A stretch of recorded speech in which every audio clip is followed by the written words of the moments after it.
이동형 뉴스 정면 승부.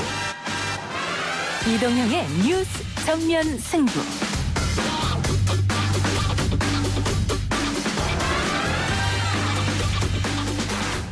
청취자 여러분 안녕하십니까. 이동형입니다. 미국 대선의 주사위가 던져졌습니다. 재선을 노리는 공화당 도널드 트럼프 대통령과 이에 맞선 민주당 조 바이든 후보의 투표가 현지 시간 3일 실시되는데요. 4년 전 모두가 힐러리를 예상할 때 이미 트럼프의 승리를 예상했던 분이 있습니다. 김창준 전 미국 하원 의원인데요.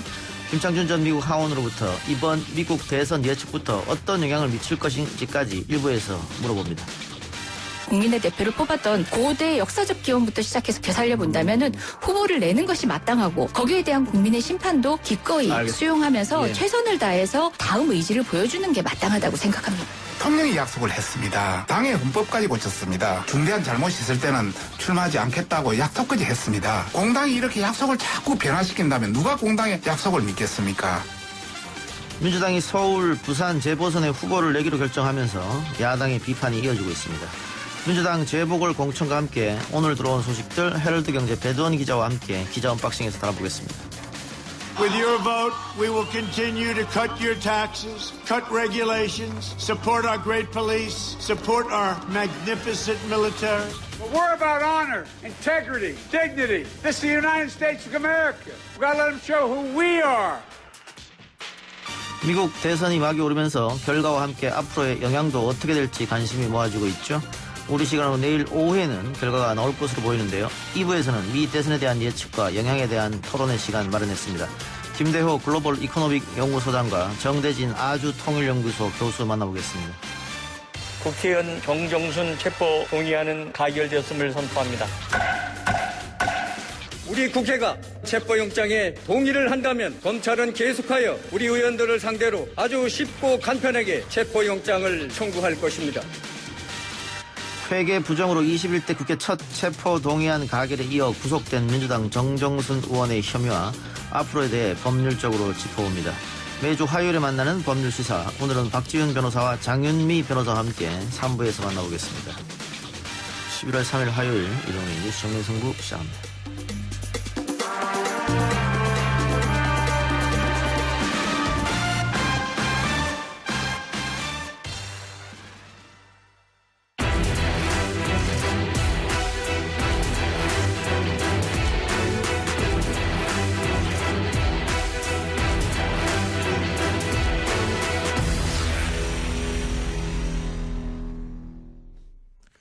지금 전 세계의 관심은 미국 대선으로 쏠려 있다고 해도 과언이 아닙니다. 미국 대선의 결과 전망은 물론 미국 현지 정치 상황까지 미 공화당 소속으로 연방 하원의원을 지낸 김창준 정경 아카데미 이사장 연결해서 미국 대선과 관련된 이야기 좀 나눠보겠습니다. 이사장님 나와 계십니까? 네, 나와 있습니다. 예, 안녕하십니까?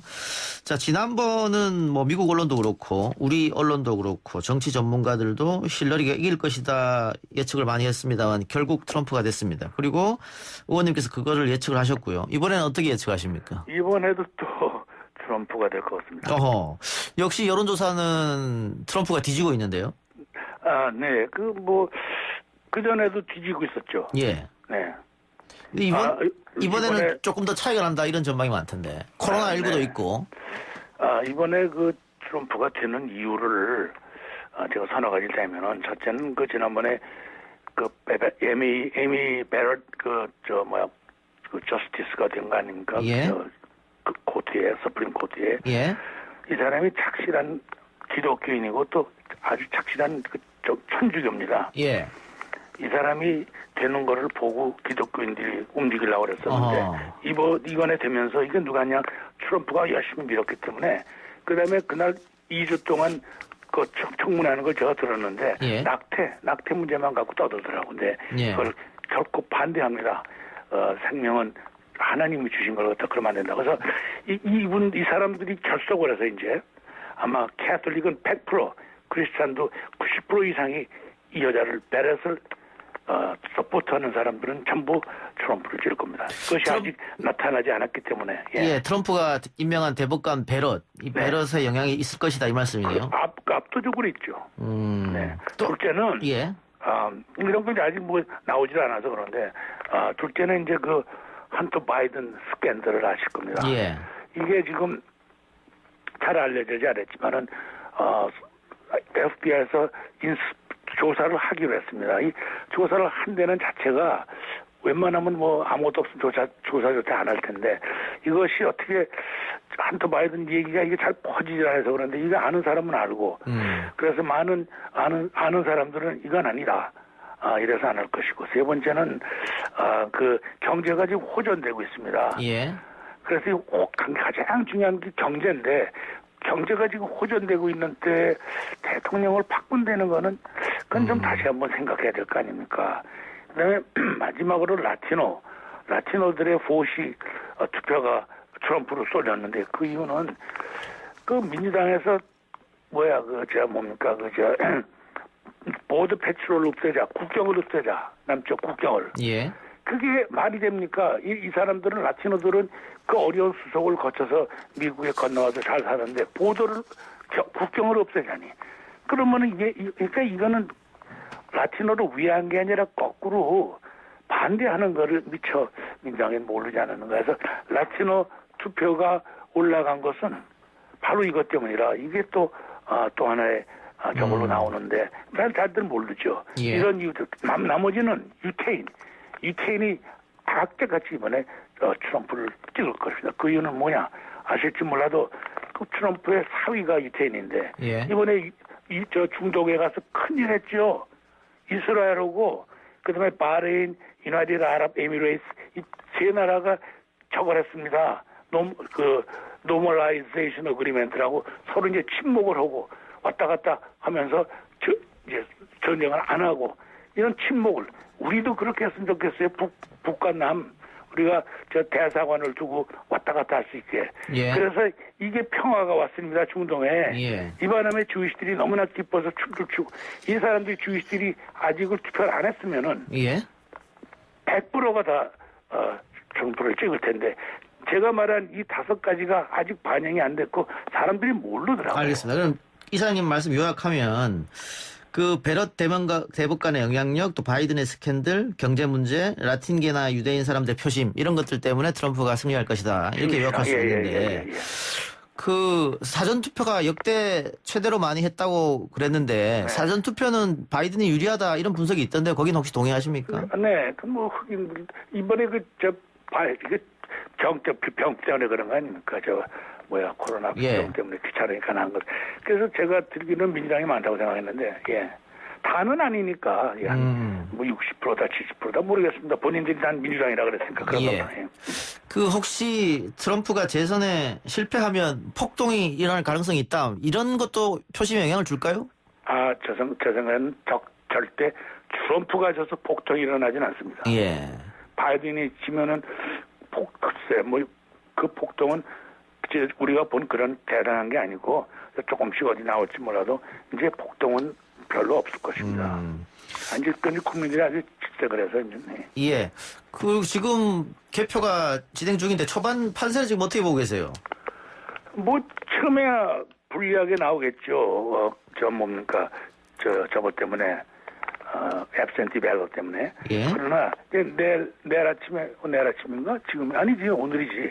이제 오늘인 선거날이 오늘이니까 선거 끝나고 소위 그 엑스폴이라는 게 있어요. 예. 저도 했었는데 투표하고 나오자마자 거기 폴하는 사람들이 물어보니다. 누구 찍었냐고. 예, 출구조사 같은 거네요. 예, 출구조사. 예. 근데 어떤 사람들은 말 안 하지만 대개는 조그맣게 트럼프 티를 했다. 이런 식으로 얘기를 합니다. 예.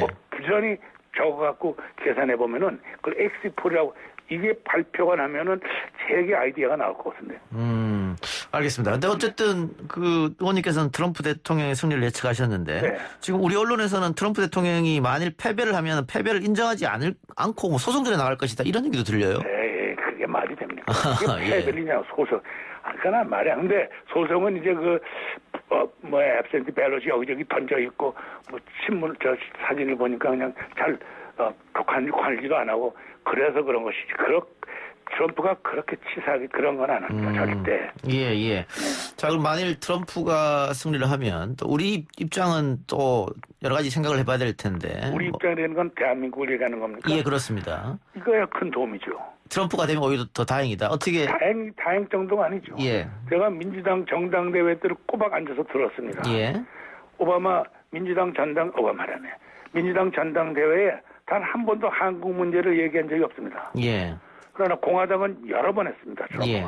자, 오바마 바이든이 8년 동안에 오바마가 8년 동안에 바이든이 부통령했었죠. 예. 8년 동안에 단 한 번도 김정을 만났습니까? 전략적 인내 뭐 이렇게 했죠. 예. 전략적 인내 그게 무슨 말이에요? 만난 적도 없고 만나려고도 안 했습니다. 예. 그러나 트럼프는 되자마자 한반도에 핵을 없애자. 핵 때문에 이게 불안해서 안 돼. 그래서 만나자마자 벌써 몇 번 만났습니다. 예. 누가 더 대한민국의 흥미를 보입니까? 대한민국은 저도 한국 사람입니다.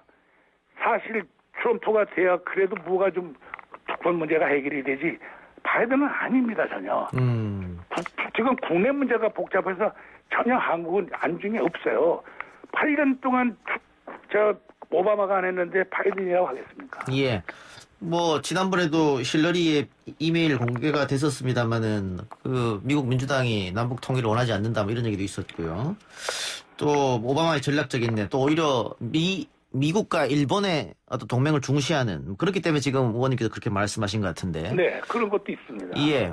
반대로 트럼프가 너무 자국 중심주의다. 그래서 뭐 우리한테 뭐 여러 가지 방위비 요구를 크게 한다든가 이런 건 문제 있지 않느냐. 아닙니다. 그 방위비는 오해하고 있어요. 지금 방위비는 미국이 지금 18나라에 나가 있는데 그걸 전부 계산해서 보니까 다 계산해서 그 군인당 얼마씩 보니까 우리가 좀 적게 내는 거고 또 GDP를 그 가난한 나라 아프리카 같은 건 아니지만 우리나라가 11번째로 부자입니다. GDP가 11이에요. 예. 216나라 중에서.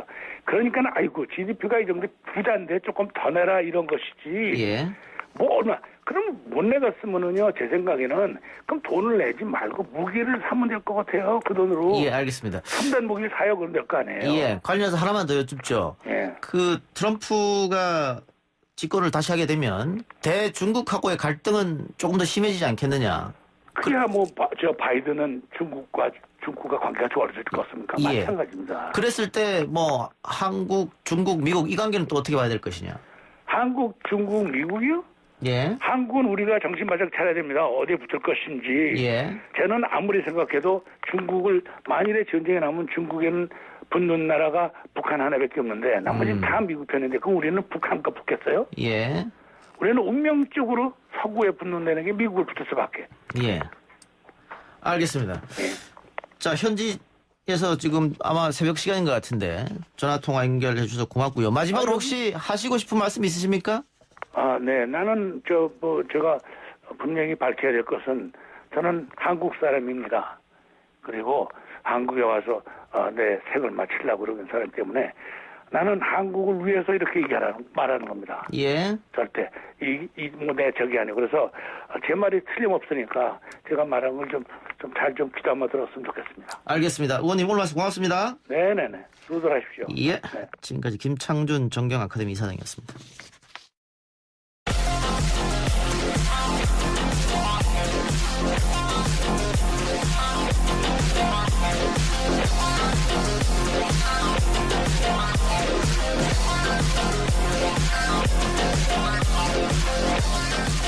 오늘 나온 뉴스들 언박싱 해드린 기자 언박싱. 오늘은 헤럴드 경제 배도원 기자 나왔습니다. 어서 오십시오. 안녕하십니까.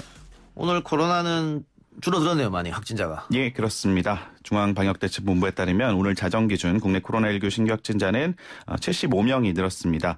어제가 이제 97명, 97명이었는데 이틀째 두 자릿수를 이어갔고요. 누적으로는 26,807명이 됐습니다. 감염 경로별로는 지역 발생이 46명, 해외 유입이 29명이었는데 이 지역사회 내에서 감염된 것으로 추정되는 이 지역 발생이 이제 이달 들어서 11월 들어서 101명, 79명, 오늘 46명까지 기록해서 감소하는 흐름을 보이고 있는 게 좀 고무적인 부분입니다. 실제로 이 지역 발생 확진자가 50명 아래로 떨어진 게 지난달 20일 이후에 2주 만이라고 하고요. 다만 뭐 일산 곳곳에서 집단 감염이 계속되고 있고 특히 이제 지난 주말에 가을철 뭐 단풍놀이도 많이 하신 것 같고 또 이제 헬로윈데이의 인파가 좀 몰렸던 게 아직 반영이 된 게 아닌 거로 보이기 때문에 언제든지 확진자 규모가 커질 수 있는 상황으로 보입니다. 예, 정치권 소식으로 가보죠. 민주당이 내년 4월 치러질 서울 부산시장 보궐선거의 후보를 내기로 했죠. 예, 그렇습니다. 뭐 야권의 비판은 당연히 거세지고 있습니다. 예, 그렇습니다. 오늘 민주당이 중앙위원회를 열고 내년 4월 서울 부산시장 보궐선거 후보 내기 위한 당헌 개정을 완료했습니다. 뭐 다들 아시다시피 이제 고 박원순 전 서울시장과 오거돈 전 부산시장이 각각 이제 불미스럽게 직위를 내려놓으면서 내년에 이제 보궐선거가 치러지게 됐는데 현행 민주당의 이제 당의 헌법이죠. 이걸 보면은 당 소속 선출직 공직자가 부정부패 등 중대한 잘못으로 직위를 상실해서 재보궐선거를 하는 경우 해당 선거구에 후보자를 추천하지 않는다라고 돼 있어요. 그러다 보니까 이걸 고치지 않고서는 후보를 못 내게 되는 상황이 발생하니까 결국 이제 개정을 하게 된 건데 결국 어떻게 개정을 했느냐 전당원 투표로 달리 정할 수 있다라는 단서 조항을 추가한 거고요. 야당은 이제 문재인 대통령까지 끌어들이면서 강하게 비판을 했습니다. 주호영 국민의힘 원내대표는 민주당이 급할 때마다 전당원 투표를 동원해서 말을 뒤집었다. 민주당이 말하는 전당원 투표는 앞말을 뒤집는다는 뜻으로 사전에 올라야 할 것이다라고 비꼬았고요.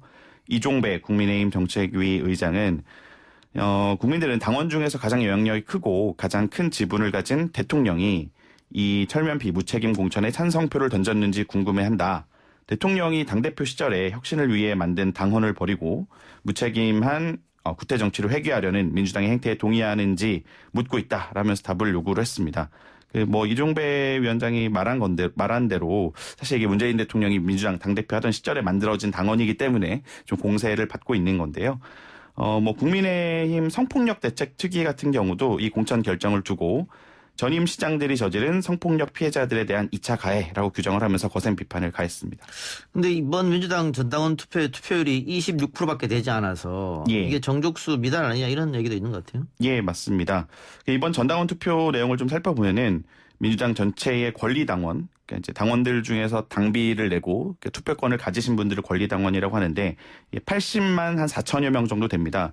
근데 실제 투표에 참여한 게 주말에 21만 1,804명. 그러니까 한 4분의 1 정도, 26% 정도가 투표를 했는데, 그러니까 쉽게 말하면은 투표율이 26%였던 거고, 이제 이분들이 찬성은 86.64%로 압도적으로 나왔어요. 뭐 이건 중요한 게 아닌데, 결국 이제 4분의 1만 투표를 했는데, 또 민주당 당규를 보면은 전당원 투표는 투표권자 총수의 3분의 1 이상 투표하도록 돼 있단 말이에요. 그러니까 이게 당규에 부합하지 않느냐라는 지적이 나온 건데, 민주당 해명은 이 3분의 1 규정은 권리당원의 청구로 이루어지는 전당원 투표에 관한 거다. 그러니까 권리당원이 이 전당원 투표를 하자라고 청구했을 때나 3분의 1 규정이 적용되는 거고. 그러니까 민주당 얘기는 최고회의에서 결정하면 되는 거다 이 말이잖아요. 그렇죠. 지도부 직권으로 결정한 거고 이런 조항 적용 대상이 아니라는 겁니다. 민주당의 말 뒤집기. 이게 문제가 있다고 생각이 되면 내년 보궐선거에서 심판받겠죠. 심판을 받겠죠. 알겠습니다. 홍남기 경제부총리가 갑자기 사의를 표명했네요. 예, 그렇습니다. 주식 양도소득세, 양도세 부과 대주주 기준을 놓고 여당인 더불어민주당과 논란을 벌인 데 따른 건데요. 근데 좀 무책임한 거 아닙니까? 뭐 그런 비판을 오늘 좀 받았습니다. 이게 왜냐면은 당정청이 사실은 뭐 토론과 논쟁이 당연히 필요한 건데 지금 홍남기 부총리가 이야기했던 뭐 10억에서 3억으로 내리는 거 당에서는 그냥 10억을 하자. 유지를 하자. 근데 그게 내 말이 관철 안 됐다. 그럼 나 그만두겠다. 이거는 경제부총리 아니겠습니까? 이게 대통령한테도 부담이 되고 부담이 되는 행동이 아닌가 싶은데. 그렇게 보시는 분들도 계실 테고 사실 이게 배경이 보면은 이게 원래 시행령 자체에 3억 원으로 내년에 가도록 돼 있긴 돼 있었어요. 근데 이제 우려가 나오는 거죠. 이러다가 갑작스럽게 다 개인 투자자들이 주식을 매도하거나 하면 시장에 충격을 줄 수 있다. 지금 동학 개미 운동으로 개인 투자자들이 우리 주식시장을 계속 받쳐주고 있었는데 왜냐하면 외인과 기관은 계속 팔았으니까요. 그렇죠. 계속 받쳐주고 있었는데 만일 이 10억이 3억으로 기준이 떨어지게 되면 연말에 다들 내다 팔 거 아니냐. 그런 여야의 요구가 있었고 사실 뭐 국민청원까지 그러면은 총리 해임하라라는 이야기가 종합개미들이 손해를 본다 뭐 이거죠. 그런데 이제 홍남기 총리 관료 입장에서는 이 시행령에 원래 내년에 하기로 담겨 있었다. 그래서 이제 뭐 자기 이제 부총리 딴에는 양보를 좀 해서 뭐 이걸 5억까지는 그럼 하고 가족이었던 거를 개인별로 하고 이런 것까지는 양보를 했는데 결국에 이제 고위당정청 협의에서 그냥 그대로 일단은 유예를 하자라고 되니까 이제 오늘 좀 승부수를 던진 거예요. 국회 기재위에서. 예. 그래서 결론은 어떻게 났습니까? 일단은 청와대에서는 바로 반려를 했다고 합니다. 오늘 오전에 이제 홍 부총리가 사의를 표명하고 나갔는데 반려했다라고 하고 뭐 강민석 청와대 대변인이 출입기자들한테 보낸 문자 메시지를 보면은 홍 부총리가 오늘 국무회의 직후에 대통령께 사의를 표명했지만 대통령이 바로 반려 후 재신임했다라고 공지를 했고 결국에는 뭐 역할을 이어갈 가능성이 좀 높아 보이고요. 아까 이제 왜 그랬을까 조금 해석을 언론에서 하는 걸 보면은 관료 사회에 좀 항의 메시지가 담겨 있는 거 아니냐 뭐 이렇게 해석하는 이야기도 있더라고요.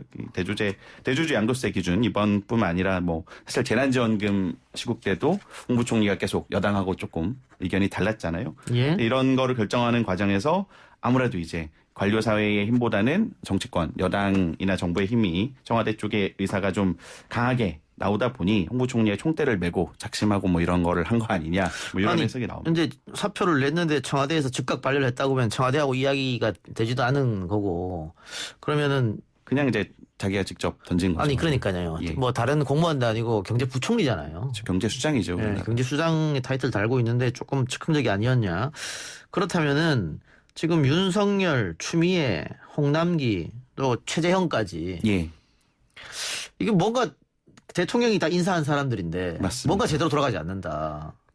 그렇게 볼 수 있겠죠. 지금 그럼 한쪽에서는 분위기가. 대통령이 뭐 정리해야 되는 거 아니야? 이런 얘기도 있잖아요. 뭐 인사를 하는 거는 대통령이니까요. 알겠습니다. 지켜보죠. 예, 알겠습니다. 또 거기다가 지금 이 사표 쓴 거에 대해서 여당 의원들은 홍남기 부총리를 비난하고 야당 의원들은 오히려 박수 쳤다면서요. 좀 감싸고 뭐 소신 있는 발언 응원한다라고 했는데 일단 여당 의원 같은 경우 제가 이제 좀 더 설명을 드리면은 기동민 의원 이제 민주당 기동민 의원이 질타를 했어요. 이게 설사 결심을 했더라도 이렇게 국회에서 이제 갑자기 그러니까 뭐 자기가 그냥 사의를 표명하고 왔다라고 발언을 한 거거든요. 그러니까 이렇게 공개적으로 천명한 게 책임 있는 공직자의 태도냐? 이거 기성 정치인의 정치적 행동이라는 오해를 살 수 있어서 부적절하다라고 질타를 했더니 홍 부총리가 그냥 넘어가지를 않았어요. 저한테는 정치라는 단어가 접목될 수가 없다. 그러니까 이게 아무 일 없이 그냥 다시 10억 원으로 갑니다라고 말씀드리는 게 공직자의 도리가 아니라고 생각을 했고 뭐 누가 책임을 져야 할 사람이 있다면 제가 지는 것이 마땅하다고 판단했다라고 답변을 했는데 기동민 의원이 다시 또 대단히 무책임하게 해석될 수 있다 유감스럽다고 지적을 하니까 또 반문을 했어요. 그래서 의원이 개인 판단이고 자기는 이제 숙고해서 그런 입장을 얘기한 거고 오히려 이렇게 하는 게 책임 있는 자세라고 생각을 했다라고 맞받아 쳤습니다. 알겠습니다. 어제 안타까운 소식이 전해졌습니다. 개그우먼 박지선 씨가 어머니와 함께 숨진 채 발견됐는데 부검은 안 하기로 했다면서요? 예, 그렇습니다. 박지선 씨가 이제 어제 오후 서울 마포구 자택에서 어머니와 함께 숨진 채 발견돼서 충격을 줬는데요. 오늘 서울 마포경찰서는 유족의 의사를 존중해서 친과 함께 숨진 채 발견된 이 박지선 씨 부검을 실시하지 않기로 했다고 밝혔습니다. 경찰 관계자는 외부 침입의 흔적이 없고 유서성 메모가 발견된 점 등으로 보아 범죄 혐의점은 없는 것으로 보인다라고 설명을 했고요. 경찰은 다만 통신 수사 등을 통해 사망 경위는 계속 조사할 예정이라고 합니다. 두 사람의 빈소는 이대 목동병원 장례식장에 차려졌고 오늘 동료 연예인들의 좋은 발길이 계속 이어졌습니다. 예, 현장에서 모친이 쓴 유서가 메모로 발견이 됐는데 예. 유가족들이 공개를 하지 말아달라고 했고 예. 그래서 경찰에서도 공개하지 않았는데 이게 조선일보에서 단독 달아가지고 공개했더라고요. 예, 어제 저도 봤습니다. 이게 그 유족의 의사에 반한 행동은 조금 너무한 거 아닙니까? 거기다가 이걸 단독까지 달아가지고. 뭐 이게 어떤 일이 그 안에 있었는지 제가 정확하게 알 수는 없지만 예. 뭐 아무래도 유족들이 반대한다고 했는데 보도가 나온 거는 조금 무책임한 보도라고 볼 수 있죠. 그러면은 조선일보는 이 유서의 내용을 어떻게 입수했을까요? 뭐 경찰 통해서 보통 입수하는 게 이제 언론사들의 일반적이고요. 아마 제가 추측컨대 그러면 경찰도 문제가 있겠네요. 아마 제가 추측컨대 변호하는 건 아닌데 언론들은 어차피 다른 데서 나올 거라는 생각을 또 할 때 또는 뭐 알려질 거다라는 그런 생각을 해서 낸 거 아닐까 생각이 들긴 합니다. 자살보도 준칙도 있는데 좀 지켰으면 좋겠네요. 예. 하나만 더 해보죠. 실시간 스트리밍 방송을 보던 한 초등학생이 엄마 휴대폰으로 1억 3천만 원어치 결제를 해서 BJ들에게 혼을 냈다. 초등학생이 1억 3천만 원어치. 이게 전세 자금이었다면서요? 예, 맞습니다. 그 실시간 스트리밍 애플리케이션 하쿠나 라이브라고 이제 들어보셨는지 모르겠네요. 그 아프리카 TV를 생각하시면 편할 것 같고 사실 요새 유튜브도 라이브 방송하고 뭐 후원도 받고 하는데 이 하쿠나 라이브라는 앱이 좀 특이한 게 호스트만 방송하고 보통 이제 게스트들 보는 시청자들은 채팅으로 참여를 하는데 여기는 같이 막 방송도 하고 또 호스트들이 팀을 꾸려서 방송을 하고 뭐 이런 식이라서 좀 최근에 인기가 많다고 합니다. 그래서 이 사건에서 이제 11살 초등 여학생이 이 앱 BJ들한테 유명 BJ들한테 1억 3천만 원어치를 결제해서 후원을 한 건데 이 사건을 보니까 코로나로 이제 이 초등학생 학교 안 가는 날도 많고 하다 보니까 방송을 즐기게 됐고 이게 14세 이상 회원만 방송이 가능한데 자기 계정이 아니라 15세짜리 SNS 계정을 임의로 만들어서 가입을 했다고 하고 중요한 거는 이제 어머니 휴대폰을 이용해서 봤는데 이 어머니가 시각장애랑 뇌병변 장애를 갖고 있는 분이에요. 그러다 보니까 이제 좀 저지가 안 됐던 것 같고 이 카카오페이라는 간편결제 앱을 활용하면 요새 편하지 않습니까? 그러니까 이게 어머니 휴대폰과 연동돼 있던 통장에서 돈이 계속 열흘간 1억 3천만 원이 총 빠져나간 거고 이제 그게 전세금이었다고 합니다. 이게 좀 보니까 재밌는 게 뭐 아프리카 방송이나 이런 거 좀 보셨던 분 아시겠지만 후원금을 많이 내면은 이 BJ들 굉장히 대우를 해줍니다. 막 회장님, 부회장님을 부르면서 우대를 받고 하니까. 그러니까 그런 유명 BJ들이 초등학생한테 우대를 해주니까 더 많은 후원금을 냈다는 거잖아요. 맞습니다. 미성년자인 걸 또 알고 있었다고. 미성년자를 알고 있었어요? 예, 기사에 그렇게 나오더라고요. 그럼 이거는 일단은 15세 이상이 할 수 있는데 일단 계정 도용했고 그렇죠. 또 통장도 부모님 명이면 타인명이잖아요. 어머니 통장으로 결제가 되는 이거 거니까. 다 문제가 됐으면 이거 돈은 돌려줘야 될 것 같은데? 이게 법적으로는 사실 이게 어머니 핸드폰이었기 때문에 쉽지는 않을 수도 있는데 결국에 이 아버지가 딸의 아버지가 사실을 확인하고 뛰어다니는데 이 하쿠나 라이브 측 이 애플리케이션 측에서는 우리는 정책을 들어서 환불 책임이 없다라고 주장을 했는데 결국 이 호스트들을 직접 다 찾아다녔어요. 35명 정도 된다고 하는데 아무래도 좀 전세금이고 또 어머니가 찾아다니면서 사정을 얘기했다. 예, 사정을 얘기해서 대부분은 이제 돌려주겠다, 환불을 해주겠다라고 해서 다행이네요. 진행이 됐는데 그 가장 많이 받았던 아마 메인 호스트인 것 같은데 이분이 한 4,600여만 원. 이거는 이제 자기가 다 써버렸다라고 해서 돌려주기가 힘들다. 뭐 이런 상태라고 해서 이 아버지가 좀 사연을 좀 안타까워하고 있는 것 같습니다. 글쎄 이건 플랫폼도 어느 정도 책임이 있는 게 아닌가. 당장 이제 뭐 법적으로 사실 이걸 어머니 폰을 썼으니까 이 사람들이 이걸 알 수가 있었느냐라고 보는데 도의적으로는 당연히 미성년자인 걸 알고 계속 이렇게 받아내는 게 좀 먹을 만한 일이지만 법적으로는 좀 대책 마련이 돼야 될 것 같아요. 이게 무분별하게 알겠습니다. 진행되는 거. 예. 좀 어떻게 변할지 보죠. 오늘 기자 언박싱 여기까지 듣죠. 지금까지 헤럴드 경제 배돈 기자였습니다. 고맙습니다. 1부 순서 마치고요. 2부 특집 토론 코너로 돌아옵니다.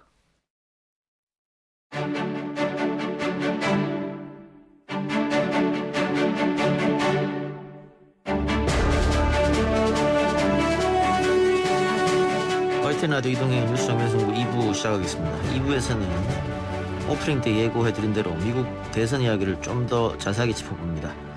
누가 되든 우리에게 득이 되는 후보가 좋지 않을까 싶은데 미 대선 시나리오에 따른 앞으로 4년의 대북관계 또 글로벌 경제까지 함께 전망해 보겠습니다. 글로벌 이코노믹 연구소 김대호 소장, 아주대 통일연구소 정대진 교수 나왔습니다. 어서 오십시오. 네, 안녕하십니까. 반갑습니다.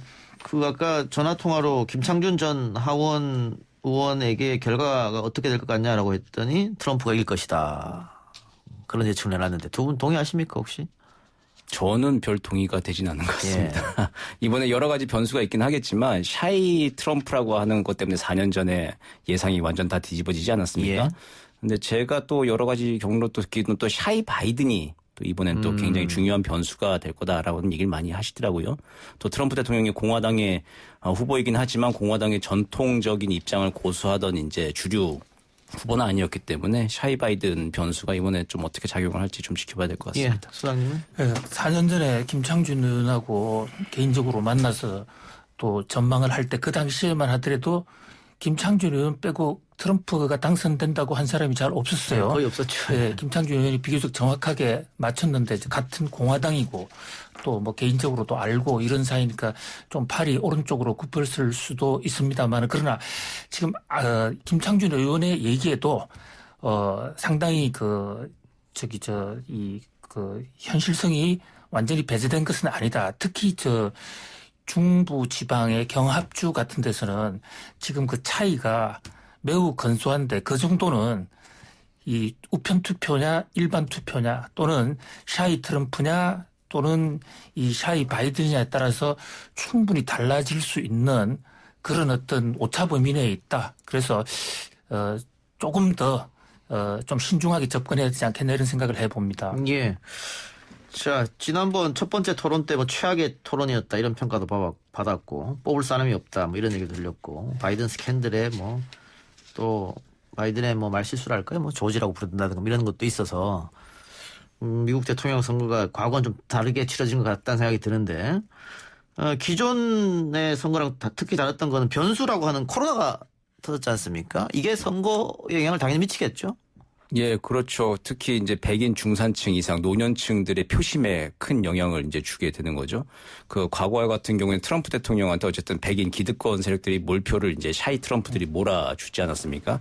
근데 이번엔 백인 노년층 계열에서 코로나라고 하는 자신의 이제 생명과 건강에 관련된 문제가 있기 때문에 이거에 잘 대처하지 못했다라고 하는 것 때문에 트럼프에 대한 반감이 백인 노년층에서도 굉장히 좀 많이 확산된 걸로 알려져 있습니다. 뭐 이런 변수들 때문에 지금 트럼프 대통령이 이제 줄곧 선거 기간 내내 이제 그 코너에 몰리고 지금 막판 추격전을 하고 있는데 그 기세 때문에 아마 될 수도 있겠다라고 하는 생각들을 할 수도 있을 것 같아요. 현장에서는. 예. 근데 이제 그건 뚜껑을 열어봐야 알겠지만 지금 추세나 분위기로 봤을 때는 바이든이 좀 우세하지 않을까라는 생각을 조심스럽게 한번 해봅니다. 예. 그리고 이 미국 대통령 선거가 우리에게 어떤 영향을 미치냐면 당연히 큰 영향을 미치겠죠. 우선 뭐 남북 관계 또 북미 관계부터 시작해서 뭐 경제 문제 또 국방문 외교 뭐 다 영향을 미칠 텐데 대북 관계에 있어서는 전문가들이 대부분 바이든보다 트럼프가 되는 게 낫지 않겠느냐 이런 진단을 내는 것 같습니다.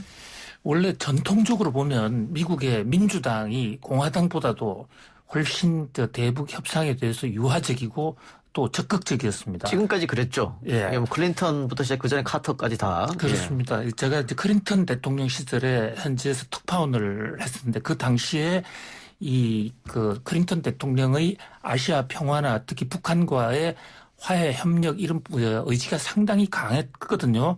그런데 그 이후에 이제 공화당 정부가 들어서면서 공화당 기본적으로 이 국제 문제에 대해서 민주당과 조금 다른 입장이고 국내에 경제 문제에 더 치중하는 이런 형태인데 지금 트럼프 대통령이 지난 4년 동안 워낙 사실 김정은과 깊이 있게 들어갔기 때문에 그 결과가 있든 없든 지금 오바마 때는 우리 전략적 인내라고 그래서 가지고 상당히 좀 우리가 좀 이 북미 관계가 좀 교착이 됐었는데 그 당시에 교착됐던 것은 우리나라 정부가 보수 정부였기 때문에 그런 요인도 있었다고 보거든요. 그런 면도 있겠네요. 예. 근본적으로 민주당 정부는 적극적으로 하려고 나올 겁니다. 그러나 다만 트럼프 대통령이 지금 너무 나가 있고 또 거기서 또 국민적 비판도 받고 있고 또 좀 교착이 됐고 이번 선거 과정에서도 바이든이 김정은을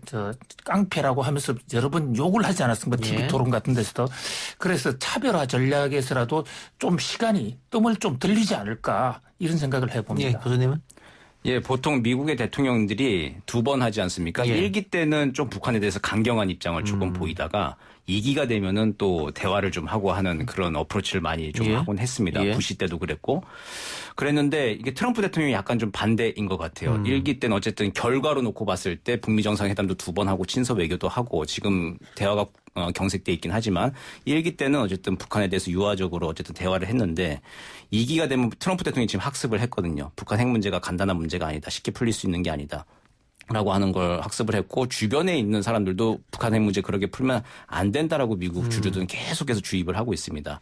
만약 트럼프가 된다고 하면 트럼프 2기 때 지금 북한 핵 문제에 대해서 북한이나 미국의 근본적으로 자세 전환들이 나오지 않는 이상 특별한 변수가 정말 전환되지 않는 이상은 트럼프 대통령은 지금 이상 뭐 새로운 것들을 좀 보여줄까 오히려 1기 때 대화를 하고 2기 때 좀 강경한 입장으로 아무것도 하지 않는 오히려 오바마 때의 전략적 인내와 같은 그런 상황에 빠질 우려도 있다라고 생각이 됩니다. 그럼 반대로 바이든이 되면 남북관계 더 이득이 올 것이다 이렇게 판단하시나요? 바이든이 되면은 어쨌든 미국 입장에서는 비핵화 비약사 문제이기 때문에 북한을 그 비핵화시킨다라고 하는 목표는 민주당 공화당 다르지가 않죠.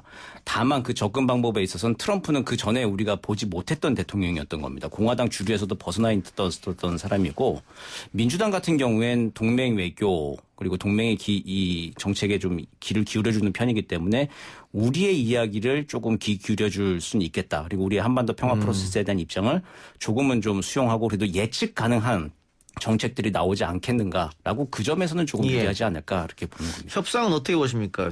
트럼프는 톱다운이고 바이든은 실무 협상인데 물론 톱다운 방식이 하노이에서 실패는 했습니다만 그래도 북한의 특수성을 고려했을 때는 톱다운이 훨씬 빠르게 해결할 수 있지 않겠느냐 문제를 뭐 그런 이야기도 있거든요. 그렇죠. 이제 그게 트럼프 때 가능했던 얘기인데 정말 즉흥성과 트럼프 대통령의 결단으로 톱다운을 했던 건데 이게 그 미국의 전통 주류 외교가 입장에서는 생각할 수 없었던 패러다임입니다. 근데 이제 트럼프 대통령이 이게 안 된다라고 하는구나라고 하는 걸 이제 깨달은 거죠. 6.12 북미 싱가포르 회담 때까지는 본인이 이제 주도하는 싱가포르 쇼를 하고 하노이 때까지도 어쨌든 언론의 주목을 받았는데 그 이후에 이제 북미 간에 이제 주고받을 수 있는 거에 있어서 서로 패는 다 까놓고 이제 김정은하고도 노딜로 끝난 상황에서는 다시 실무회담에서 이게 밑에서부터 맞춰와야 되는데 이제 그거에 대해서 진전이 지금 전혀 없는 상황인 것이죠.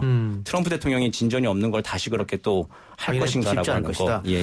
그러면 소장님 그 전략적인 아까 잠깐 말씀해 주셨는데 그때는 뭐 우리가 보수 정권을 잡고 있었으니까 뭐 그럴 수 있다. 다만 바이든이 오바마랑 함께 정치를 했지 않습니까? 대통령 할 때 부통령하고. 네. 그러면 이게 오바마 정부의 전략적 인내 방식을 또 그대로 갖고 오지 않겠느냐 뭐 이런 이야기도 있던데요. 네. 근데 지금 현재 이 바이든 대통령 후보 이분은 그 지난 8년간 이 오바마 대통령 옆에서 철저하게 자기의 얼굴을 감춘 그야말로 보필형 이 부통령을 했던 것 같아요. 예. 자기 컬러가 지금 나오지 않았기 때문에 함부로 좌단은 할 수가 없습니다만은 결국은 이 아시아 태평양 지역에서의 외교적 성과를 거두기 위해서는 뭔가 해야 된다는 그런 어떤 강박감, 절박감은 분명히 있는 것 같아요. 이번에 김정은 위원장을 TV 토론에서 비판을 하면서도 만나겠다라고 얘기한 거. 이제 그런 대목. 그리고 결국은 이 바이든이 구상하고 있는 이 아시아 태평양 전략에서는 북한 문제뿐만이 아니라 중국 또는 러시아 이 문제가 결국은 같이 한 패키지로 풀려야 된다. 그런 각도에서 그동안의 민주당 정부가 6자 회담이나 4자 회담 같은 것을 해왔고 그런 형식에서 좀 그 탑다운 방식보다는 전 세계의 그 우군을 많이 좀 형성해서 집단 대 집단으로 하는 그런 그 대화 형태를 좀 꾸려가지 않겠는가. 그럼 바이든이 집권하면 대중국 노선은 트럼프 때처럼 강경 노선은 아닐 것이다 이렇게 보시는 겁니까? 그 트럼프 때처럼 이렇게 좀 무지막지한 형태 그 국내 내치용만을 생각해서 외교적인 결례도 무시하고 오로지 아메리칸 퍼스트 같은 이런 방식은 취하지 않을 것으로 봅니다. 물론 근본적으로는 중국과의 견제, 커가는 중국에 대한 어떤 이 미국 내의 반발적 여론도 수렴하고 또 그 미국의 국익도 챙겨야 되긴 하겠습니다만은 그러나 그 전체적으로 오히려 중국을 더 통제를 잘 하기 위해서라도 좀 집단적 외교 체제 그런 형태로 전환해 가려는 그런 의지가 강하지 않은가 그런 식의 생각을 해봅니다. 그럼 근데 결국은 미국은 지금까지 보면 자신들의 패권에 조금 반기를 든다거나 위협하는 세력에 대해서는 견제하고 압박하고 했지 않습니까? 뭐 일본도 그랬고 뭐 소련도 그랬고 그랬을 때 중국은 뭐 트럼프처럼 안 하겠지만은 바이든도 견제는 어느 정도 할 것이다. 다만 우리가 중간에 끼어 있는데 우리는 뭐 최대 교역국이 또 미국, 중국 이렇게 돼 있기 때문에 우리는 또 뭐 미국이 우리에게 부터를 한다고 해서 또 쉽게 갈 수도 없는 노릇이란 말이죠. 우리도 굉장히 또 곤란하게 될 것 같기도 해요. 예, 그 시간이 갈수록 굉장히 우리한테 어려워지는 건데 지금까지는 어떻게 사안별로 좀 설득을 하고 하면서 미국과 중국한테 각자 얘기하면서 좀 버텨왔습니다. 예. 근데 2020년대가 되어서 미국과 중국의 패권 경쟁이 격화되고 어쨌든 둘이 승부가 봐야 될 시점이 오면은 이제 진실의 순간이 오는 거죠. 우리는 어느 쪽이나 어쨌든 선택을 해야 되는 시점이 2020년대 안에는 좀 올 것 같아요. 그러면 대중 외교나 경제만을 봤을 때는 트럼프보다는 바이든이 되는 게 나을 수도 있겠네요. 예, 그렇죠. 약간 좀 다자주의적이고 그래도 어쨌든 글로벌 리더십을 미국이 회복하는데 거기에 이제 좀 지지를 해주면서 중국도 함께 다시 그럼 다자주의 체제를 좀 같이 만들어보자. 새로운 질서를 만들어보자. 라고 하면서 좀 유의하면서 새로운 질서를 만드는 거에 미국과 중국 그리고 또 우리도 같이 참여하는 방식으로 가기에는 아마 바이든이 조금 더 유리하지 않을까라는 이제 추측은 해봅니다. 예. 2013년인가로 기억하는데요. 당시에 이 바이든이 부통령으로서 한국을 방문해서 박근혜 대통령과 면담을 한 적이 있습니다. 그 당시에 대화 내용이 국제사회에서 큰 이슈가 됐었는데요. 당시에 이 바이든이 박근혜 대통령을 향해서 한 얘기는 자, 한국이 빨리 선택을 하라. 미국 편에 들지 않으면 한국은 손해가 클 것이다. 미국은 한국 편을 이미 들었다라는 얘기를 공개석상에서 한 적이 있어요. 네. 이런 대목을 보면 지금 교수님 말씀하신 대로 방법론장에서는 다자간 또 원격적인 방법을 통하겠지만은 결국은 미국 중심에 미국 국익을 극대화하려는 그런 그 민주당의 뜻, 이 바이든의 뜻은 오히려 우리한테는 더 큰 부담이 될 수 있고 또 트럼프 대통령처럼 이렇게 둔탁한 방식이 아니라 상당히 정교한 방식으로 다가올 수가 있기 때문에 우리가 상당히 예의주시하면서 대비해야 될 것으로 보입니다. 쉽지 않네요. 네. 알겠습니다. 그런데 정가에서는 그런 얘기도 있죠. 미국하고 우리가 이게 법칙이 교묘해서 이상종해서 미국의 진보 정권이 정권을 잡으면 우리는 보수가 잡고 우리가 진보 잡으면 저쪽이 보수 잡고 늘 이렇게 엇갈렸었는데 이번엔 과연 어떻게 될지 그것도 한번 재밌게 지켜볼 필요가 있을 것 같고요. 아까 변수로 코로나19를 언급했지 않습니까? 근데 이 변수는 아니고 늘 상수로 따라다니는 건 경제 문제입니다. 근데 트럼프 때 미국 경제가 나쁘지 않았다. 좋았다. 근데 변수가 코로나가 터지면서 그럼 어떻게 경제를 해석할 것이냐 유권자들이 그런 문제도 있을 것 같습니다. 예, 올해 경제가 굉장히 좀 안 좋았었죠. 한 해 안 좋다가 지금 막판에 또 이제 성장률이 또 이제 치솟는 발표가 나오고 하면서 또 표심이 또 흔들리긴 했는데 이제 이것에 대해서 이제 그 기본적으로 거기 또 그 백인 노동자 계층을 중심으로 트럼프들을 지지하던 층에서는 이거 봐라라고 하면서 이제 그 트럼프에 대해서 또 표를 던지고, 또 그 트럼프 지지층이 결집을 하는 현상은 좀 있었을 것 같습니다. 근데 이제 사전투표가 좀 상당히 좀 많이 있었다는 것이죠. 전통적으로 이제 민주당을 지지하는 사람들이 사전투표를 많이 했다는 것이고, 그리고 막판에 이제 그 트럼프에 대해서 이제 반감을 가지고 있었던 그 백인 중산층, 특히 또 노년층 이상에서, 특히 남성층에서 이번에 조금 선택지가 다른 것이 뭐냐면은 이제 바이든이라고 하는 후보인 거죠. 사실 그 지난번 힐러리 클린턴이 패배한 이유 중에 하나가 비호감이었습니다. 여성이었다는 명까지 더해져가지고 이게 백인, 중산층, 노년, 특히 남성층에서 표를 마지막에 찍지 못해서 그게 샤이 바이든이 되고 이제 그런 경우가 굉장히 많았는데 이번엔 그 변수가 과연 이 막판에 지금 이제 경제가 잠깐 살아났다, 반짝 살아났다라고 하는 그 뉴스가 있었는데 그걸 지금 잠식할 만한 건지 그건 이제 내일이 돼보면 이제 알 수 있을 것 같습니다. 예. 경제적으로 놓고 보면 3분기 성장률이 무려 33.1% 증가한 거로 나타났지 않습니까? 2분기에 마이너스 32% 감소했는데 3분기에 그 이상을 이제 회복함으로써 미국 사람들한테 트럼프 대통령의 전략은 이런 것을 보여주는 거죠. 코로나 때문에 경제가 아주 엉망이 됐지만 역시 트럼프 대통령 관리 능력이 있다. 경제적으로는 아주 양호하다. 그리고 실제로 많은 지금 사람들이 지금 미국 경제가 실업률이 7%, 8%까지 올라가 있지만 그게 트럼프 대통령 탓이라고 생각하는 사람 사실 거의 없거든요. 그런 면에서 이제 경제적으로는 상당히 효과가 있다. 이런 어떤 평가를 받고 있고 그런 대목들이 이번에 선거에 좀 반영이 되지 않을까 이런 생각을 해봅니다. 지금까지 미국 대통령들이 재선을 못한 대통령은 그때 해당 연도에 실업률이 많이 치솟았다. 이런 통계도 있긴 하던데 지금 소장님 말씀은 실업률이 오르긴 했지만 그걸 트럼프 탓이라고 할 수 있느냐 이 말씀이네요. 코로나 탓이지. 그렇습니다. 예. 그리고 또 그것이 극복할 수 있음을 최근에 3분기 통계가 보여주고 있고요.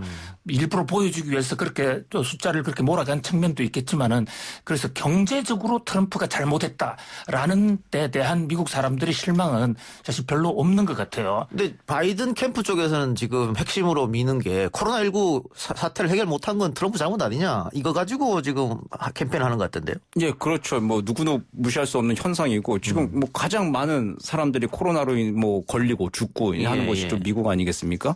이제 그 문제를 이제 바이든 후보 측에서 집중적으로 몰고 가고 있는 거고 그렇게 해서 이제 백인 그 2016년도에 잃어버렸던 백인 중산층 특히 노년층들의 표를 지금 다시 가져오는 게 이제 바이든의 전략이었고 이걸 이제 지키고 있는 것 이제 이게 지금 바이든 캠프의 마지막 이제 전략인 것 같습니다. 예, 우리에게 미치는 영향 하나만 더 살펴보면요. 아까 뭐 남북 얘기 경제 얘기했습니다만 방위비 압박 문제입니다. 트럼프 쪽에서는 계속해서 한국이 잘 사는 나라니까 돈 더 내놔라. 지금까지 냈던 것보다 훨씬 많은 돈 내놔라. 이렇게 했는데 바이든이 집권하면 이거는 요구하지 않을 것 아니냐. 최근에 한국의 한 언론과의 인터뷰에서도 공개적으로 바이든 후보가 단언을 했죠. 방위비를 바가지를 씌우는 일은 없을 것이다. 그리고 트럼프 대통령이 그런 방위비 협상 자체를 아주 신랄하게 비판을 했어요.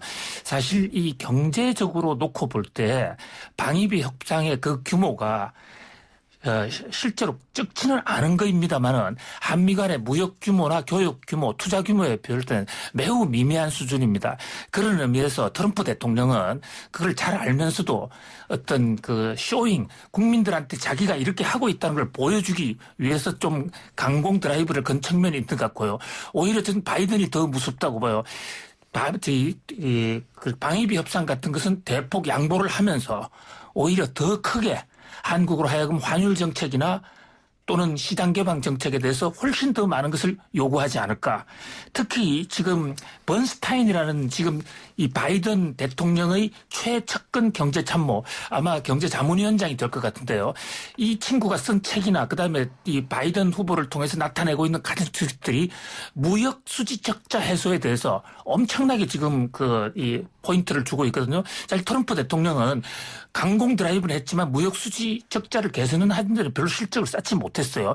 그런 면에서 공화당의 전통적인 이 무역 어젠다가 공격적으로 나올 수도 있다 이렇게 봅니다. 예, 어떻게 보십니까? 예, 지금 계속 이제 미국과 중국의 그 경쟁 속에서 우리한테 요구하는 바들은 계속 또 많아질 것이고 앞으로 바이든 대통령이 만약에 된다 혹은 트럼프 대통령이 된다 한들 크게 근본적으로 달라질 건 없을 것 같아요. 미국은 결국 우리한테 어느 편에 설 것이냐라고 하는 걸 물어볼 것이고 방위비 분담금 협상 같은 경우에 있어서도 이게 바이든이 만약 대통령이 됐을 경우에 우리 편에 서 있는 건 확실합니다. 주한미군을 고리로 해가지고 어느 편에 서 있을까 물어볼 건데 이거를 500% 이상씩 이제 높여서 요구하는 이제 그런 일은 없겠죠. 근데 트럼프 대통령도 이거 500% 용어로 얘기했던 건 이게 말씀하신 대로 국내용입니다. 협상은 또 다르게 가는 거고 그렇기 때문에 이게 500%까지 올라가는 일은 실제는 없겠지만 트럼프 대통령은 그걸 정치적으로 활용하고 예측 불가능성이 너무 높다. 그 점에서 조금 위험 부담이 있는 거고 바이든 같은 경우에는 그래도 예측 가능한 범위 내에서 앞으로 좀 이루어지지 않을까라는 기대를 해봅니다. 자, 지금 토론 시간 1분 남았는데요. 두 분께 똑같이 30초씩 드리겠습니다.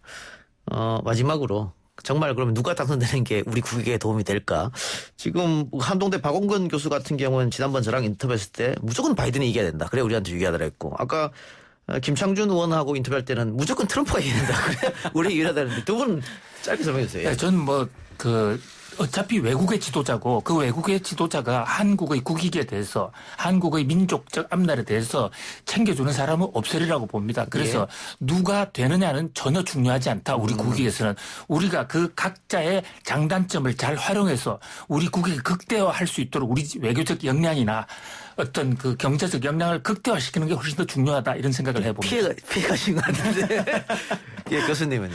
미국하고는 우리는 결국은 외교를 해야 되는 거잖아요. 그런데 외교는 좀 상대방을 곤혹스럽지 않게 하는 게 외교인데 그런 걸로 그런 걸로 봤을 때는 바이든 대통령이 아무래도 트럼프 대통령보다는 낫죠. 그렇기 때문에 바이든 대통령을 만약 대통령이 되면은 이걸 오바마의 전략적 인내를 했던 1기, 2기, 3기가 아니라 임기 막판에 평양에도 이제 국무장관을 보내고 했던 클린턴 제3기로 만드는 빌 클린턴 3기로 만드는 전략적 목표를 가지고 우리가 바이든을 좀 잘 활용하면 좋겠다 그런 생각을 해봅니다. 예, 오늘 시간 아주 유익했습니다. 두 분 말씀 고맙습니다. 감사합니다. 고맙습니다. 날씨 교통 상황 듣고 3부로 돌아오겠습니다. 아 글쎄 안 들려 들을 뉴스 없어 아무 뉴스도 귀에 들어오지 않아 듣고 또 들어도 들을 뉴스 없어 만든 게 이 프로야 이동영의 뉴스 정면 승부.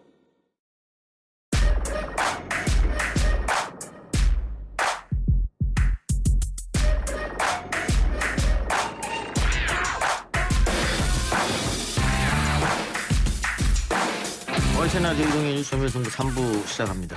매주 화요일 스튜디오를 법정으로 순간 이동시켜주는 두 분, 박지훈 변호사, 장윤미 변호사 나왔습니다. 어서 오십시오. 네, 안녕하세요. 박지훈 변호사 한 달 만에 컴백입니까? 네, 한 달 좀 더 지난 것 같습니다. 어디 갔다 오셨어요? 계속 여기 있긴 하는데 그냥 안 했어요. 못했어요. 제작진이 나오지 말라 합니까? 네? 언제든 네. 다시 컴백했으니까 열심히 해주시고. 네. 더불어민주당 정정순 의원이 21대 국회 첫 체포동의안 가결에 이어 첫 구속이 되었습니다. 일단 어떤 혐의가 있었습니까? 일단 세 축으로 나눠볼 수 있겠는데요. 4.15 총선 당시에 회계 부정 혐의를 받고 있습니다. 캠프 관계자한테 금품을 교부한 혐의 등등이 포함이 돼 있고요. 또 불법 정치 자금을 수수한 혐의가 있는데 청주시 의원 등으로부터도 돈을 받았고요. 회계 책임자에게 선거 자금 조달 명목으로 2천만 원을 받은 걸로 지금 알려져 있기도 합니다. 이게 내부 고발입니까? 예, 이게 내부 고발에서 시작이 됐고요. 또 하나의 축은 또 자원봉사센터의 회원 명부 거의 3만 명에 육박하는데 이 명단을 본인의 수행비서였던 외조카를 통해 가지고 이제 받아서 선거에 활용한 개인정보보호법 위반 이 부분에 대해서 영장이 이제 발부가 된 겁니다. 정자법 개인정보법 위반. 네. 그런데 공직선거법 위반은 왜 안 빠진 건 아니고요. 예. 공직선거법은 6개월의 공소시효가 있습니다. 예. 이미 지났죠. 예. 그 당시에 검찰이 기소를 했습니다. 그래서 기소를 했던 부분이고 지금은 그 제외한 정치자금법하고 개인정보법 위반 이 부분을 이제 구속 영장을 청구한 것입니다. 세 개 혐의가 다 올라갔다 이렇게 보면 되겠네요. 다 올라갔다고 보고 지금 상황상 구속이 됐다는 게 여러 가지 이유가 있을 수 있죠. 이 체포됐던 것도 있고 또 조사에 불응했던 부분도 있는데 혐의 자체가 조금 중한 측면이 있습니다. 현직 국회의원을 바로 구속시켰다. 네. 도주 우려 이런 것도 생각했겠네요. 증거인멸. 계속해서 안 나왔으니까. 예, 계속해서 소환에 불응했다는 점도 있고요. 또 아무래도 혐의를 전면적으로 좀 부인했다는 점도 아무래도 이제 구속 수사가 이루어지지 않으면 증거인멸을 하거나 도주를 하진 않겠지만 상당히 이제 증거인멸의 가능성이 높다고 법원도 좀 판단한 측면이 있는 것 같습니다. 물론 3심까지 가봐야 알겠습니다만. 다퉈봐야 되겠지만. 공직선거법은 100만 원 이상이면은. 예. 국회의원 못 하잖아요. 지금 100만 원, 또 회계 사건 같으면 회계 관계자 300만 원 이상 벌금. 지금 벌금이 아니고 실형을 사느냐 안 사느냐 이 문제 같은데. 실형 집행유예 그 선상 같거든요. 예. 그렇기 때문에 사실상 정치적 생명은 좀 끝났다. 왜냐하면 구속된 상황이고 그렇게 좀 판단하는 예측이 좀 있습니다.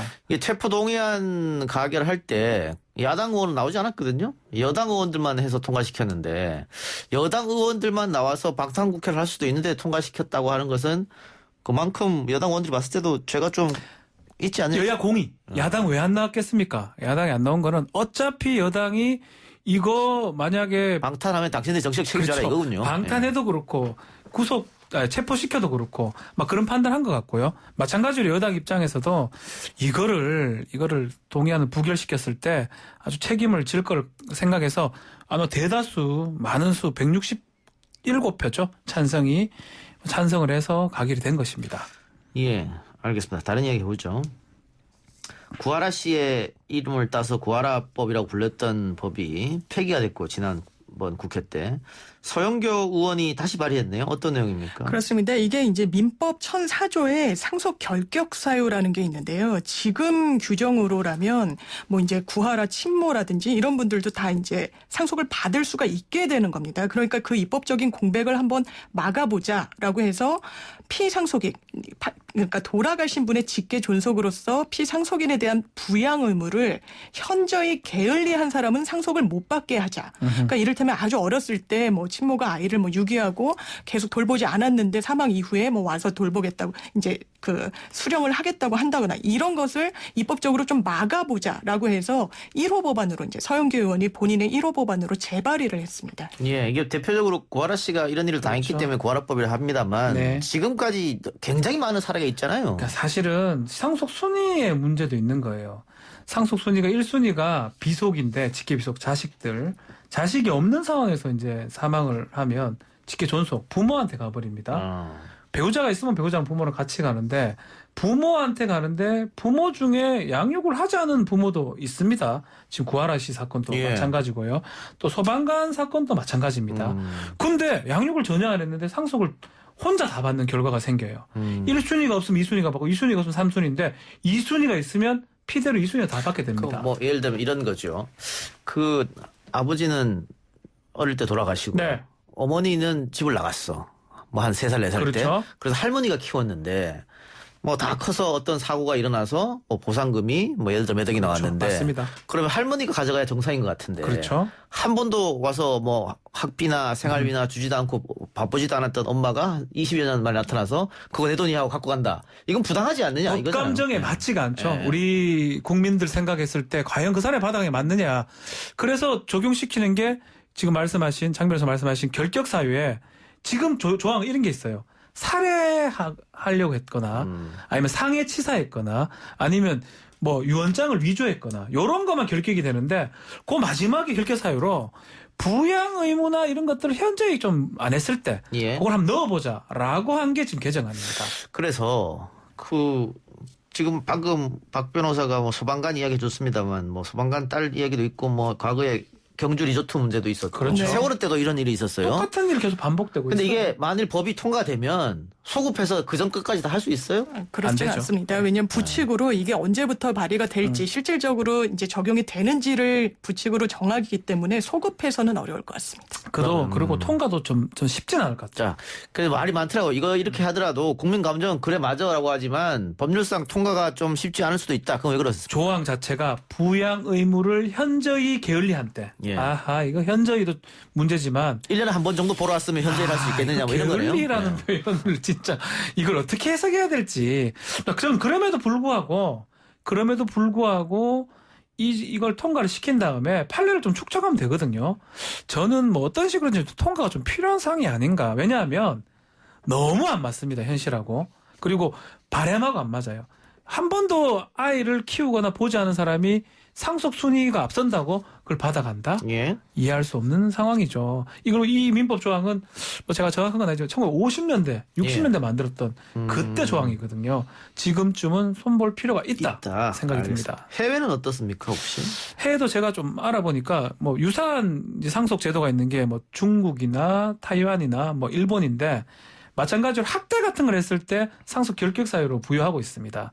우리랑 좀 다르게 학대나 오스트리아 법을 보니까 독일 법계인데 정신적 고통을 가했을 때 상속 결격을 할 수 있도록 돼 있어요. 그래서 뭐 똑같이 뭐 부양 의무를 규정하고 있지는 않지만 우리보다는 좀 더 상속 결격 사유가 조금 광범위하다. 그렇게 보면 될 것 같습니다. 근데 다른 나라 사례도 그렇게 구체적인 않네. 좀 모호하네요. 그렇습니다. 아마 이걸 케이스별로 이제 법에 구체화하는 게 사실상 좀 어려운 부분 때문에 이렇게 추상적으로 들어간 것 같습니다. 예, 양육이나 육아 문제를 어떻게 구체적으로 할 수 있겠느냐. 쓸 수가 없어요. 한 달에 한 번 하면 괜찮고 뭐 1년에 한 번 하면 안 되고 이래 말하기는 그렇죠? 좀 어렵거든요. 그걸 법령에 넣을 수는 없으니까. 결국은 그렇기 때문에 법을 만들어 놓고 판례를 축적해 가지고 이렇게 좀 구체화하는 방법이 유일한 방법이 아닌가. 근데 이 법의 필요성은 아마 많은 국민들이 공감을 할 거예요. 그런 것 같습니다. 소영교 의원이 낸 민법 개정안 어떻게 될지 좀 보고요. 성추행에 저항하다가 남성의 혀를 깨물어서 절단한 여성의 사건. 이거 과거 좀 오래된 이야기 아닙니까? 최근 사건이죠. 이건 최근 사건입니다. 이게 지난 7월에 있던 사건인데요. 이른바 부산 황령산 혀 절단 사건이라고 이제 명명을 하고 있는데 황령산 인근의 주차장에서 한 남성이 30대로 알려져 있는데요. 대학생인 여성을 이제 추행을 하려고 하다가 이 여성이 그 상황을 회피하려고 하다가 혀를 깨물어서 이 혀가 절단된 사건입니다. 남성이 여성을 중상해죄로 고소를 했고 여성은 정당방위를 주장했던 그런 상황입니다. 제가 이거 왜 옛날 사건입니까 했더니 옛날에 이런 일이 있었는데 많았었죠. 오히려 여성이 입건되는 또 구속까지 되는 일이 벌어졌거든요. 과잉방위고 상해를 했다. 지금의 우리의 법 간정으로는 전혀 맞지 않는데. 영화도 있었죠. 그대가 여자 라는 이유만으로라는 영화도 있었고요. 이거를 정면으로 다뤘던 유사해요. 강제 키스를 시도했는데 당하는 여성이 그 혀를 깨물어서 절단시켰던 이게 중상해가 되냐 정당방위 되냐 안 되냐. 근데 항영산 이 사건은 이제 문제가 좀 있어요. 처음 본 관계거든요. 이 남성하고 여성하고. 특히 여성은 서울에서 이제 부산에 놀러 왔다가 친구들하고 술을 좀 마시고 좀 길을 잃은 그런 상황에서 이제 술에 좀 만취했는 것 같습니다. 이 남성이 자신의 차에 태운 다음에 뭐 몇 시간 있다가 항영산에서 이 키스를 시도하다가 여성이 그때쯤에 술에서 좀 깨가지고 깜짝 놀라서 혀를 절단한 것으로 보입니다. 절단되자마자 남성이 데리고 갔어요. 나 혀 절단 이 사람이 깨물었다고. 지구대에 이 여성을 중상해죄 비슷하게 데리고 갔는데 이제 여성 입장에서는 자신은 강제추행을 당했고 상해죄다. 강제추행 실상이다라고 얘기하면서 이제 법적인 분쟁이 됐던 사건입니다. 예. 자, 그래서 뭐 이게 정당방위냐 과잉방위냐 뭐 이런 것 같은데. 네. 경찰은 어떻게 판단했습니까? 일단 경찰은 불기소 의견으로 이제 검찰에 송치를 하면서 이거의 정당방위는 아니다. 그러니까 이제 정당방위는 위법성이 조각돼서 그냥 죄가 안 되는 건데 정당방위는 아니고 과잉방위이다라고 인정을 했고요. 그러니까 원래 이제 정당방위가 되려면 상당한 범위 내에서 저항을 했어야 되거든요. 그 범주는 넘었다고 경찰이 1차적으로 판단을 한 거예요. 다만 형법 21조 3항에 이런 규정이 있습니다. 그러니까 방위 자체가 과잉방위여도 굉장히 뭐 야간이라든가 심리적으로 굉장히 불안한 상태, 공포, 경악, 흥분된 상황에서 이런 과잉방위를 했다면 이것도 이제 죄가 안 된다는 조항이 있기 때문에 이 조항을 적용을 해서 그러니까 죄가 안 된다는 취지로 검찰의 기록을 넘겼습니다. 예. 그러니까 정찰에서 정당방위는 아니지만 그렇다고 해도 이게 죄는 안 된다 해서 불기소를 넘겼다는 건데 그럼 남성은 성추행이잖아요. 남성은 이제 처벌 받아야 되겠죠. 처벌 받아야겠죠. 만약 그렇게 된다면. 그런데 이제 진일보했다고 볼 수는 있어요. 예전에 이런 사건들이 계속 반복되고 있었습니다. 예컨대 이게 뭐 판례의 전체적인 취지는 아닌데 이제 강제추행을 피하기 위해서 혀를 이제 깨물었을 때 이 피해자인 여성의 어떤 범죄 부분 이 혀 같은 경우는 말을 하고 뭐 밥을 먹는 거기 때문에 아주 중요한 기구입니다. 그 중요한 기관을 상해했을 때 중상해죄라고 우리가 표현하는데 중상해죄가 되냐 안 되냐 이 부분인데요. 예전에는 이렇게 말했던 영화에서는 중상해죄가 성립합니다. 정당방위 안 된다 그랬다가 또 아주 한적한 곳에 도움을 구할 수 없는 곳에서 강간이나 이걸 피하기 위해서 혀를 깨물었을 때는 또 정당방위가 성립하는 사례도 있었는데 약간은 아쉽긴 해요. 정당방위는 아닌데 과잉방위로 이제 판결은 아니고 이게 수사심의 같은 거예요. 경찰의 이 심의위원회에서 무혐의로 올리자고 한 거거든요. 그 정당방위로 올리기로 한 건데 정당방위가 아닌 과잉방위로 좀 했다라는 거는 약간 아쉽긴 한데 그래도 가이드라인을 좀 제시했는 게 생각이 듭니다. 요 성폭행하려던 남성 혀깨물어 이거 과거에 있었던 사건 지금 재심 청구한 상태인데 그 이야기는 조금 이따 다시 해보기로 하고 정당방위 이야기 나왔으니까 우리나라는 너무 정당방위를 인정해주지 않는다. 뭐 예를 들면 뭐 미국 같은 경우는 뭐 총기 휴대가 가능해서 그럴 수도 있습니다만 남의 집에 침범만 해도 총으로 대응했을 때 그걸 정당방위를 인정해주잖아요. 근데 우리는 흔한 예를 드는 게 이제 그 도둑 내사 사건이죠. 빨래 건조대로. 춘천에 있었던 사건이죠. 그러니까 도둑이 집에 들어왔고 그거를 발견하고 쌍방 폭행이 있고 이 도둑이 도망가는 와중에 빨래 건조대로 내리쳐서 사망에 이르게 했다. 내사에 이르게 했다. 그래서 내사에 이르게 했다. 그래서 재판부가 1심, 2심, 3심 결국은 징역 1년 6월에 집행유예 3년 했거든요. 그래서 많은 국민들이 그럼 어떻게 집에 도둑이 들었는데 고의 보내드려야 되느냐. 이거 정당방위 아니냐. 이게 정당방위 요건을 우리가 좀 보면요. 현재의 급박한 위험을 아니면 불법한 어떤 위험을 방어하기 위해서 자신의 법익을 방어하기 위한 또 제3자의 법익을 방어하기 위한 상당한 행위. 이 부분이 중요해요. 상당한 행위. 상당한 그냥 행위가 안 되고 정말 어쩔 수 없이 정말 보충성, 필요성, 균형성 다 갖춘 행위해야 된다. 그러니까 급박한 상황에서 그걸 어떻게 판단하고 있습니까? 아, 내가 여기서 저 사람 이 정도만 때릴까? 아, 이 정도면 죽겠지? 심하지? 마찬가지 판결문에 그거 있습니다. 혀 깨물었던 예전에 판결문 중에 판사가 썼던 말이 뭐냐면 굳이 이렇게 절단될 정도로 깨물어야 되느냐? 적당히 깨물어야 되지 않느냐? 이런 식으로 판결문이 기재됐거든요. 근데 이거는 정말 가해자 중심인 거예요. 피해자가 갑자기 혀가 들어오는데 당연히 깨물죠. 마찬가지로 우리 집에 도둑이 들어왔는데 너무 놀라가지고 내 사고 뭐 생각합니까? 이 정도 때리면 죽겠지? 그 생각 못 하거든요. 그런 것들을 좀 배제하고 너무 규범적으로 판단한 게 아닌가. 가급적이면 행위자 중심으로 좀 판단해야 된다. 그런 생각이 들고 아마 지금 이 사건은 그래도 행위자를 기준으로 그 여성을 기준으로 봤기 때문에 조금은 낫다고 생각이 듭니다. 예, 그래서 정당방위 요건을 좀 바꿔야 된다. 상당성 빼버리면 됩니다. 어떻게 보세요? 네, 정말 이제 취지에 공감이 되는 게 이 성범죄에 한정해서 말씀을 드리자면 성범죄 현장에서 그 상황을 모면하려고 할 때 혀가 그러면 손상이 되면은 정당방위고 절단이 되면 정당방위가 아닌 것인지 그렇죠. 이걸 어떻게 판단할 것인지 이거는 정말 그 상황에 처한 그 피해 여성의 상황을 전혀 고려하지 않은 거라 이번 경찰의 처분이 뭐 전향적이라는 평가도 나오지만 이게 과잉방위가 아니라 이런 범주까지 까지도 사실 상당한 범위다. 여러 맥락을 살펴봤을 때 이렇게 하고 정당방위로 어떤 결론을 내렸으면 더 좀 좋지 않았을까 그러니까 아쉬움이 남습니다. 너무 우리는 판사 기준으로 봐요. 판사 기준이라는 건 뭐냐면 객관적 기준이라는 거거든요. 아주 평균적인 일반인이 그런 상황에 빠져 있을 때 어떻게 할 것이냐. 근데 그건 그렇게 봐서는 안 된다고 생각이 듭니다. 최근에 성범죄 같은 경우를 봤을 때는 피해자나 행위자 중심으로 보거든요. 그렇게 갑자기 혀가 들어오는데 살살 깨물어서 정당방위를 하겠다? 과연 그걸 어떻게 기대할 수 있을까요? 그런 측면에서는 뭐 좀 정당방위 이론이나 이런 게 바뀌어야 되고 상당성을 좀 빼버리면 이게 편해지긴 한데 이론적으로는 좀 바뀔 필요가 있다 생각이 듭니다. 알겠습니다. 아까 잠깐 얘기했던 1964년에 일어났던 사건 한번 이야기합시다. 이런 유사하죠, 사건이. 예, 굉장히 유사합니다. 그래서 이 기사가 나오자 이 당시에 이제 재심 사건도 계속 이제 환기가 되고 있는 상황인데요.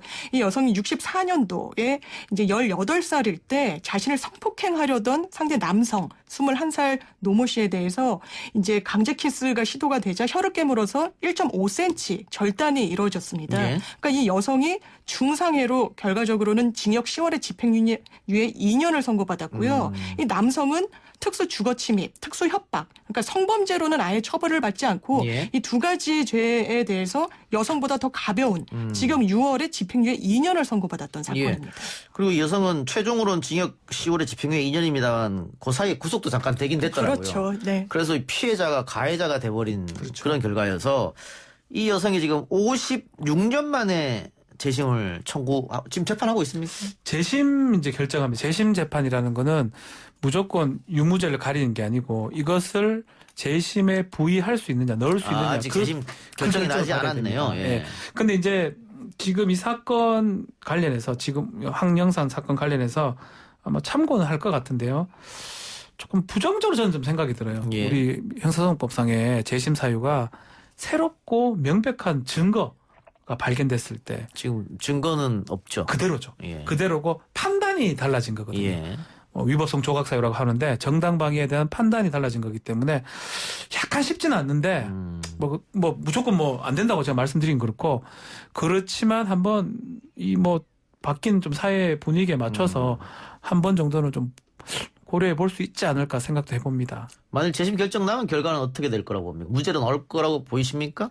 아무래도 이제 말씀 주신 대로 법리적인 판단의 영역이라 이제 재심에 이 요건이 되는지는 이제 변론으로 하더라도 이게 지금 판단을 받는다면 사실 이 여성분이 이런 식으로 심지어 구속까지 되면서 뭐 집행유예로 종결됐지만 유죄 판결을 받지는 않을 거다. 그렇죠. 최소한 이런 정당방위 아니면요 형법에 있는 그 조항 이 과잉방위인데 놀랐거나 야간에 공포스러운 상황이기 때문에 그게 적용될 것 같아요. 그래서 어쨌든 간에 무죄가 될 것 같아요. 근데 지금 만약 판단을 받는다면 다만 재심 요건이라는 게 상당히 까다롭기 때문에 그 재심 요건을 이제 통과했을 때 새롭게 재심 법정에서 판단을 받을 수가 있겠죠. 예, 알겠습니다. 하나 더 해보죠. 박지선 씨가 극단적 선택을 했는데 베르테르 효과가 또 나오는 게 아니냐 이런 우려의 목소리가 많이 있더라고요. 왜냐하면 박지선 씨가 딴 분들하고는 또 다르게 굉장히 활발했고 또 사회에 긍정적인 영향을 줬고 자존감도 강한 사람이고 그런데 왜 이런 선택을 했느냐. 그래서 다른 분들이 그런 일이 있을 때보다 더 슬프다 이런 주변에 얘기하는 사람이 지금 많이 있거든요. 그래서 베르테르 효과가 있는 게 아니냐고 하면서 우리 언론이 조금 보도 준칙에 맞게 좀 썼으면 좋겠다. 근데 당장 보도 준칙 어기는 기사들이 막 쏟아지고 있단 말이죠. 가십성 기사들이 가십성 기사 쏟아지고 있죠. 꽤 많아요. 이런 건 좀 문제가 될 것 같고 특히 지금 통계청 자료를 보면 2019년도에 자살률을 보면 20대 여성들이 그 전에보다 굉장히 많이 늘어났거든요. 또 코로나 사태 이후로도 여성이 스스로 목숨을 끊는 비율이 또 늘어나고 있습니다. 코로나 블루라고 하는데 그게 또 적용되는 거 같습니다. 우울증하고 같이 적용돼서 이런 문제를 우리가 사회적으로 한번 들여다봐야 되겠고 제가 이 베르테르 효과를 언급하는 이유는 유명인들이라고 하는 사람들 그러니까 10대나 20대에 영향을 미칠 수 있는 가치관에 그런 사람들의 정신 건강 보호책이라고 할까요? 이런 것들을 좀 해야 되지 않겠냐. 설리 씨가 사건이 일어나고 나서 이런 얘기가 많이 나왔었단 말이죠. 그렇죠. 왜냐하면 겉으로는 굉장히 화려한데 그 내부는 정말 어렵지 않습니까? 근데 그거를 이제 뭐 소속사라든가 혹은 사회에서라도 좀 주기적으로 관찰하고 뭐 또 병원 치료받고 뭐 이런 것들. 오늘 말했던 구하라, 설리 뭐 정말 헤아릴 수 없을 정도로 많은 화려한 연예인들이 그런 극단적인 선택을 하고 또 뭐 박지선 씨 같은 거 저도 뭐 개인적으로 약간 아는데 저는 그걸 보고도 믿기지가 않을 정도로 너무나 밝고 그런 분이었거든요. 뭐 그 내부 사정이야 뭐 제가 알 수가 없지만 어쨌든 간에 사회적 치료가 좀 필요한 상황이 아닌가. 그게 연예인이든 누구든 그러니까 국가도 이제 연대적으로 이런 걸 좀 책임을 좀 져서 좀 도움을 줄 수 있는 방법을 조금 이제는 좀 논의가 좀 돼야 될 것 같아요. 예. 그 북유럽 같은 경우에는 너무 많은 이런 사건이 터져서 언론에서 아예 보도를 안 해버리는.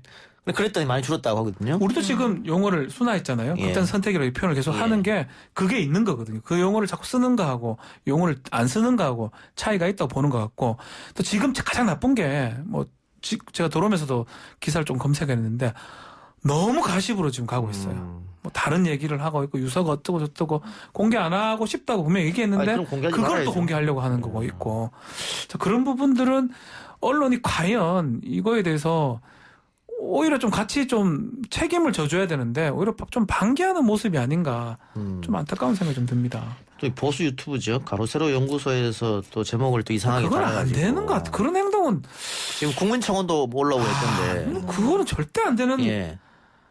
너무 가십입니다. 그게 뭐 돈벌이가 되는지는 잘 알 수가 없지만 그건 기본이 아닌가 맞습니다. 싶어요. 사실은. 고인의 죽음을 두고 할 행위는 아닌 것 같습니다. 안타깝습니다. 알겠습니다. 오늘 두 분 말씀 여기까지 듣고 다음 주 뵙기를 약속하겠습니다. 지금까지 박지훈 변호사, 장윤미 변호사였습니다. 감사합니다. 고맙습니다.